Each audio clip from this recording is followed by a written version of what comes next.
Bakeware is a new fantastic tool built over a weekend for the Spawnfest 2020, which compiles an Elixir, Scenic, and Phoenix applications into single executable binaries. It can be extremely useful when distributing our applications, especially if they are command line tools or Scenic applications. For most of the Phoenix app deployments, this tool maybe is not crucial, but I think that sometimes can be really useful to have a Phoenix Live View application along with all the needed assets in a single and easily shareable binary. Let's see how to make it work with a Phoenix Live View application. What we are going to see in this example obviously also applies to CLIs and Scenic application. At the moment, there isn't an official library on Hex. So let's start by downloading the Bakeware code from the GitHub repository. There is, in the project folder, there is an examples directory where you can find other useful examples. So let's clone the repository. It's taking a bit because there are also other folders like examples. In fact, the code we need is in Bakeware, and there is another subfolder here called Bakeware. So this is the code, the library we need. So let's go back and create a new Phoenix project, counter, with live support and no acto. Let's open this project with our editor. So counter and code. So we just want to have a simple example, a counter example that we can compile with Bakeware. So let's go under lib, counter web, live, and we create a counter live where we define, so we copy and paste this code. You find this code in the article, and it's just a counter live view with a counter which starts from 0. We have 2 buttons to increase and decrease the counter, and that's it. And we change the router. So here the counter, we want to use the counter live module. So we start the server just to check that everything works, and we open our page in localhost 4000, and our counter works. So to use Bakeware, we just need to change the mix file in our project. So let's go back here and open mix. Let's close the router and counter live. And let's add the Bakeware library. So Bakeware, and instead of the version, we pass the path. So it's previous directory, Bakeware, and the subdirectory Bakeware. And we also pass the runtime false option since we don't need it when we don't need this dependency at runtime. Okay, let's run mix deps get. And we add 2 new aliases. Okay, so in this way, so the assets alias runs this command, and the release runs assets, Phoenix digest, and then release.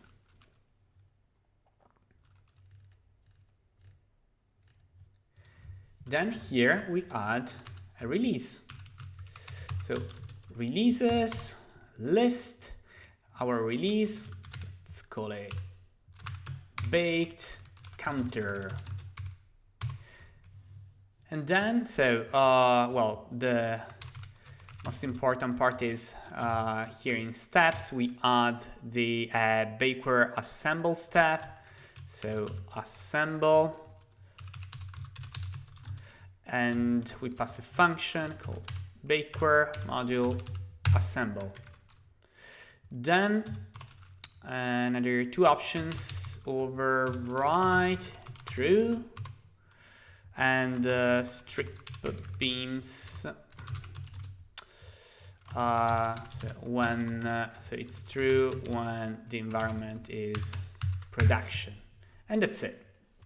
And remember in production here to add two options. Well, first we need to start the server. So this ensures that the server is started when running in production. And then check origin false.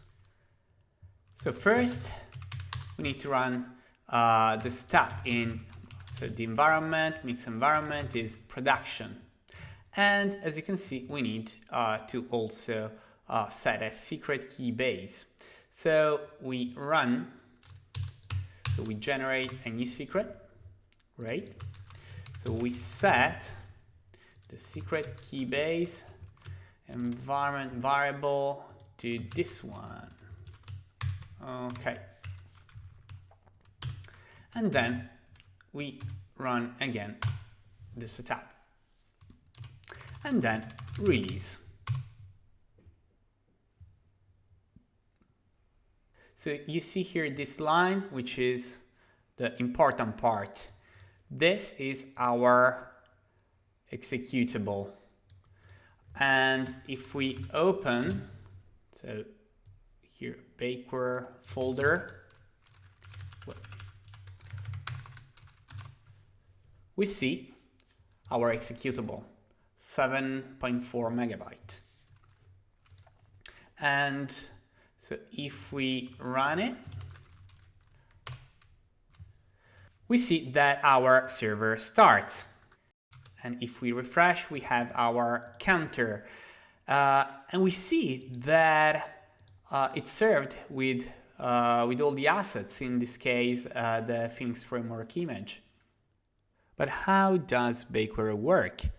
The final executable here has everything compressed in it. So when we run it, it extracts the binaries and the assets in a cache folder. We see that here is starting. It checks if there is the cache, and since is in this case the first time, it extracts everything in this cache folder. So in this way, the second time we run it, it's faster since it doesn't need to uncompress anything.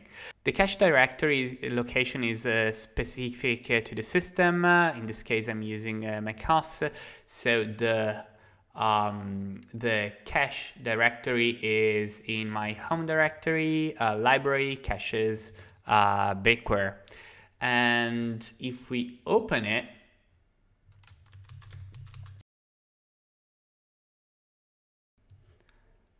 and here we have our release. So if we go inside, if we go inside lib, find counter, and inside the prev static we have our assets like the JavaScript files, images, etc. So let's try this counter on another Mac. I've compiled it with my MacBook Pro with Catalina, which is the version 10.15.7. It would be nice to see if it works on a slightly older macOS version like Mojave, which is 10.14.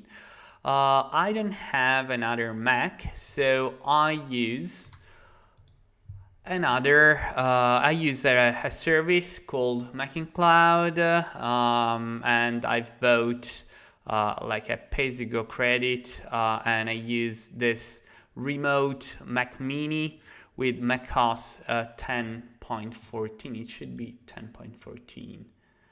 Yes, it's Mojave.